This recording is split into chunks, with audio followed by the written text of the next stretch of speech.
नमस्कार विद्यार्थी मित्रांनो, ग्लोबल ऑनलाईन मराठी चॅनलवरती सर्वांचं मनपूर्वक स्वागत आहे.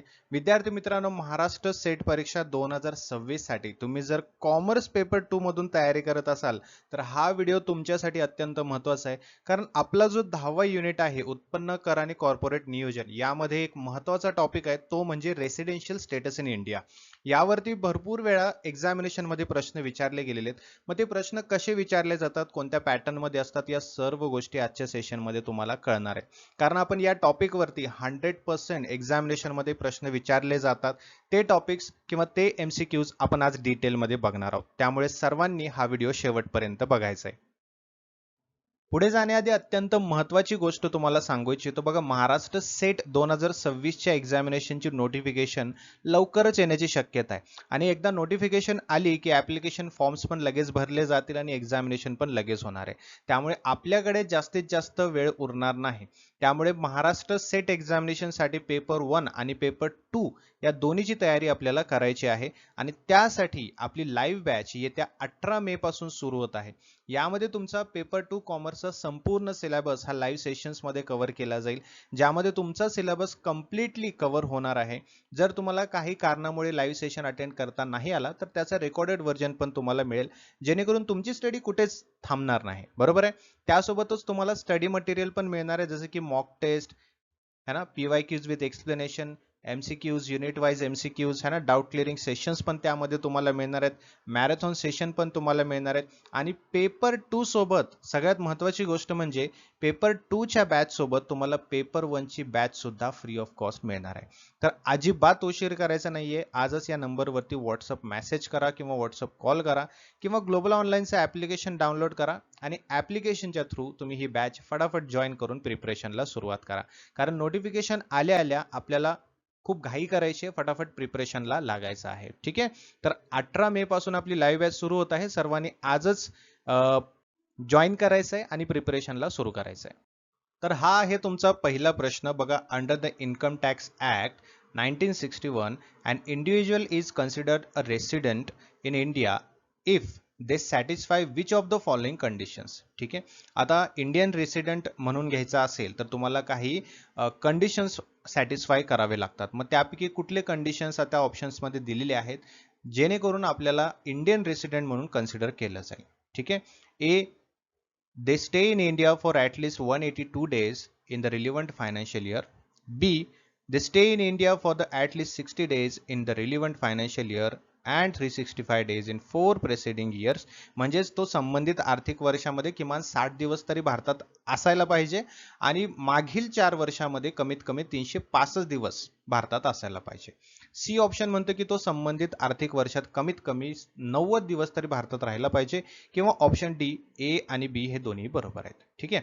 तर याचा राईट आन्सर आहे ऑप्शन डी, ए आणि बी हे दोन्हीही कंडिशन सॅटिस्फाय कराल तर तुम्हाला इंडियन रेसिडेंट म्हणून कन्सिडर केलं जाईल. बघा, एखादा व्यक्ती भारतातील रहिवासी म्हणून गणला जातो, म्हणजे त्याला ऍज अ इंडियन रेसिडेंट म्हणून कन्सिडर केलं जातं जर तो खालीलपैकी दोन कोणतीही अट पूर्ण करत असेल तर. ठीक आहे. पहिली तर अट आहे की तो संबंधित आर्थिक वर्षात कमीत कमी 182 दिवस भारतात राहायला पाहिजे. किंवा दुसरी आहे संबंधित आर्थिक वर्षात किमान 60 दिवस भारतात राहायला पाहिजे आणि मागील 4 वर्षात 365 दिवस भारतात राहायला पाहिजे. ठीक आहे. आता यामध्ये काय बघा, विदेशात काम करणाऱ्या भारतीय नागरिकांसाठी किंवा भारतीय जहाजावरील क्रू है ना, जे शिप क्रू असतात, राईट, अशा सदस्यांसाठी 60 दिवसाची अट 182 दिवसांनी बदलली जाते. एवढा फरक याच्यामध्ये आहे. तर हे कंडिशन्स फुलफिल होत असेल तर तुम्हाला as a resident in India म्हणून कन्सिडर केलं जातं. Okay. Next, which of the following person is always considered a resident in India. ठीक आहे. ऑप्शन काय आहेत बघा, खालीलपैकी कोणत्या व्यक्ती नेहमी भारतातील रहिवासी मानले जाते. हा, पहिला ऑप्शन आहे एक परदेशी नागरिक जो वर्षभरात 200 दिवस भारतात भेट देतो. ऑप्शन बी, एक भारतीय नागरिक जो वर्षभरात 182 पेक्षा जास्त दिवस भारतात राहतो. ठीक आहे. ऑप्शन सी, एक नॉन रेसिडेंट इंडियन NRI जो 150 दिवस भारतात राहतो. किंवा एक परदेशी कंपनी जी भारतात कार्यरत आहे. ठीक आहे. सांगा काय म्हणायचं इथे, काय विचारले आपल्याला की कोणती व्यक्ती नेहमी भारतातील रहिवासी मानली जाते. ठीक आहे.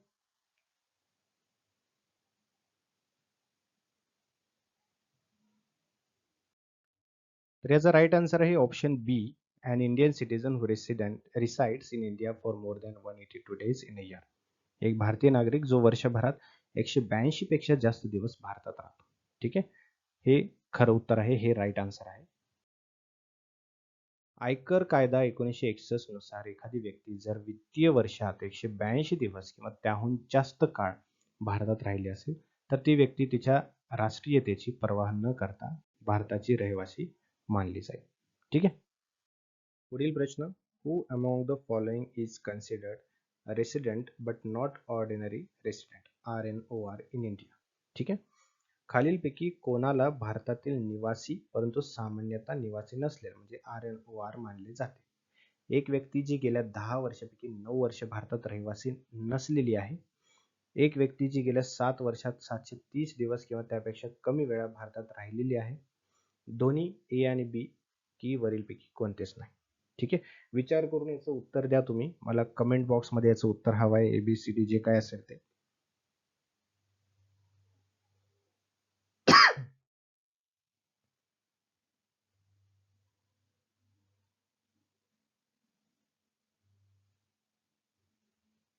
ओके, सो याचा राईट आन्सर आहे option C.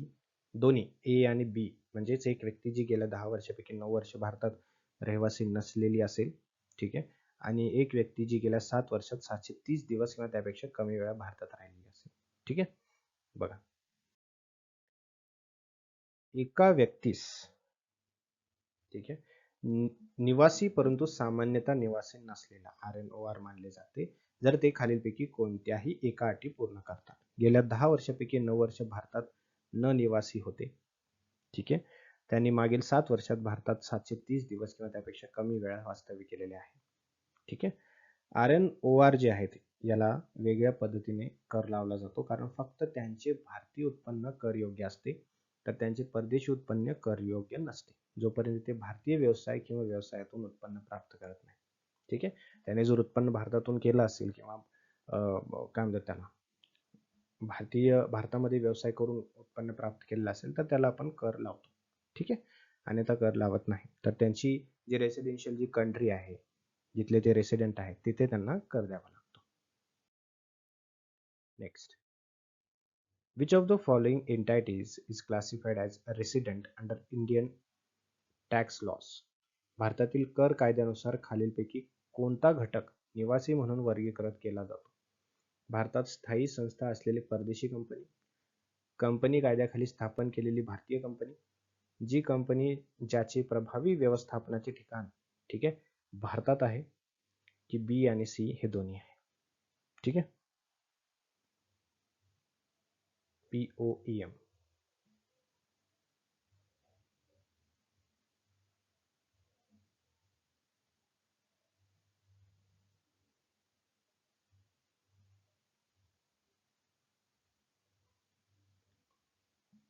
So right answer आहे ऑप्शन डी म्हणजे बी आणि C. An Indian company incorporated under the companies act आणि a company that has its effective place of management in India. हे दोन्ही निवासी म्हणून कन्सिडर केले जातात. आलं लक्षात? भारतामध्ये एक कंपनी रहिवासी मानले जाते जर ती भारतात स्थापित केलेली असावी. ठीक आहे. ती प्रभावी व्यवस्थापन स्थान म्हणजे इफेक्टिव्ह काय म्हणतात प्लेस ऑफ इफेक्टिव्ह मॅनेजमेंट भारतामध्ये असावे. ठीक आहे. विदेशी कंपन्यांना जेथे एक स्थायिक स्थापना आहे तेथे भारतात कर लागू होतो परंतु त्यामुळे ती कंपनी रहिवासी ठरते असं नाही. ठीक आहे. Foreign companies which have permanent establishment are taxable in India but does not necessarily make them resident. ठीक आहे. पुढील प्रश्न. Which of the following income is not taxable for non resident in India? भारतामध्ये निवासी नसलेल्या व्यक्तीस खालीलपैकी कोणती उत्पन्ने करयोग्य नाहीत? ठीक आहे. भारतात मिळालेले वेतन, भारतीय बँकेतून मिळालेले व्याज, भारताबाहेर केलेल्या व्यवसायातील उत्पन्न की भारतातील मालमत्तेवरील भाडे. आलं लक्षात? कुठलं उत्पन्न जे आहे हे करयोग्य नाही असं विचारलंय बरं का. हे लक्षात ठेवा. पहिली गोष्ट, करयोग्य नाही असं विचारलंय तेही नॉन रेसिडेंट साठी. ठीक आहे. विचार करा, जे भारतामध्ये मिळालेले वेतन आहे की भारतातील बँकेतून मिळालेलं व्याज आहे की भारताबाहेर केलेल्या व्यवसायातील उत्पन्न आहे की भारतातील मालमत्तेवरील भाड आहे. ठीक आहे.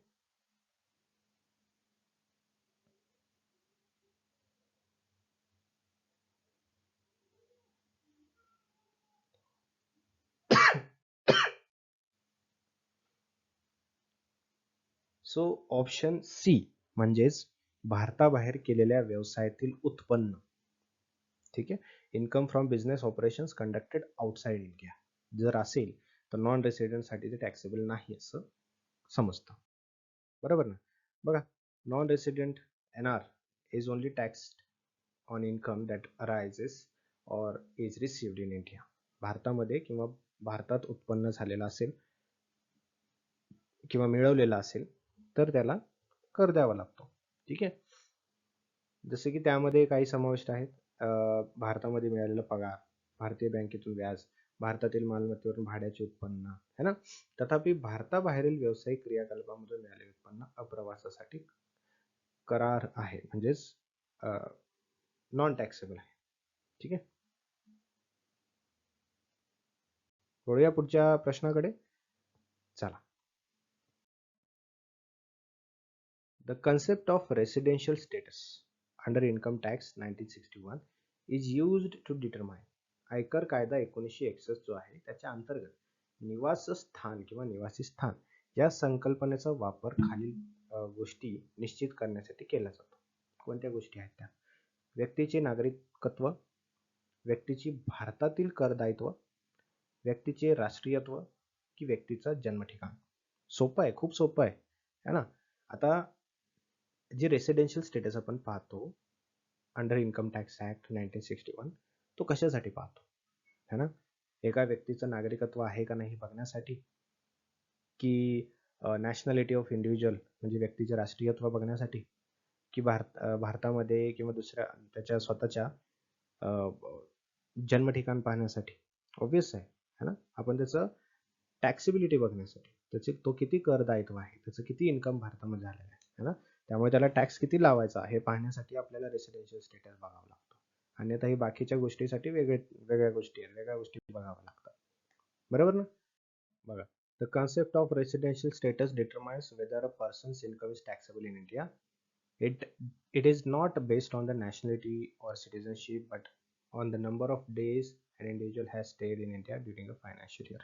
म्हणजे फायनान्शियल इयर मध्ये तो किती दिवस राहिलेला आहे हे पाहण्यासाठी आणि त्याच्यावरून तो किती करपात्र आहे हे पाहण्यासाठी आपल्याला हे रेसिडेन्शियल स्टेटस पाहावं लागतं अंडर इन्कम टॅक्स ऍक्ट 1961. ठीक आहे. कळलं. कुठलं नागरिकत्व, जन्म ठिकाण हे पाहण्यासाठी याचा वापर केला जात नाही. लक्षात. त्या नागरिकाचं कर देण्याची लायबिलिटी जी आहे त्याने किंवा त्याचं उत्पन्न किती आहे ज्याच्यावर आपल्याला किती कर घ्यायचा आहे हे पाहण्यासाठी रेसिडेन्शियल स्टेटस पाहावा लागतो. आलं लक्षात. पुढील प्रश्न बघा. What is the main factor for determining the residential status of company in India. ठीक आहे. भारतामध्ये एखाद्या कंपनीच्या निवासी स्थितीचे निर्धारण करण्याचा मुख्य घटक काय आहे? ज्या देशात संचालक राहतात तो देश, प्रभावी व्यवस्थापनाचे ठिकाण, भारतातील कर्मचारी संख्या की भागधारकाचे राष्ट्रीयत्व. ठीक आहे. काय विचारले? भारतामध्ये एखाद्या कंपनीच्या निवासी स्थितीचे निर्धारण करण्याचा मुख्य घटक काय आहे? कुठला असा घटक आहे जो भारतातल्या कंपनीचं निवासी स्थिती सांगत असते. ठीक आहे. तर ते कुठली आहे? ती आहे POEM म्हणजेच प्लेस ऑफ इफेक्टिव्ह मॅनेजमेंट. ठीक आहे. हे लक्षात ठेवा, कायम लक्षात ठेवा. बघा, आयकर अधिनियम 1961च्या कलम 6 सबसेक्शन 3 नुसार एखादी कंपनी भारतातील निवासी मानली जाते जर ती भारतात नोंदणीकृत असेल किंवा तिचा प्रभावी व्यवस्थापनाचं ठिकाण भारतात असेल. ठीक आहे. POE म्हणजे त्या ठिकाणाचा संदर्भ आहे जिथे प्रमुख व्यवस्थापन आणि व्यापारी निर्णय घेतले जातात. त्याला POEM असं म्हटलं जातं. आलं लक्षात. हे लक्षात ठेवा. तर भरपूर क्वेश्चन आपण पाहिलेले आहेत. या क्वेश्चन्स वरून तुम्हाला कळालेलं असेल की कशा प्रकारचे क्वेश्चन्स फ्रेम केले जातात, कशा प्रकारचे प्रश्न विचारले जाऊ शकतात. आता या प्रश्नाचं जे काही आपण एक्सप्लेनेशन घेतलेलं आहे त्या एक्सप्लेनेशनवर थोडा जोर द्यायचा आहे, कारण या एक्सप्लेनेशन मधून आपल्याला एक आयडिया येईल, एक संकल्पना कळेल की एक्झामिनेशन मध्ये जर प्रश्न विचारला तर या एक्सप्लेनेशनच्या आधारावरतीच ते असणार आहे, कारण हे फिक्स्ड गोष्टी आहेत. हे रूल्स अँड रेग्युलेशन्स जे आहेत, हे अटी जे आहेत, हे फिक्स्ड आहेत. यामध्ये चेंजेस काही होणार नाही. आलं लक्षात? सो तुम्हाला हे समजणं तितकं गरजेचं आहे. हे माझा मुद्दा आहे. ठीक आहे? सो ऑल राईट, भेटूया पुढच्या सेशनमध्ये आणखीन काही प्रश्नांसोबत. Bye bye.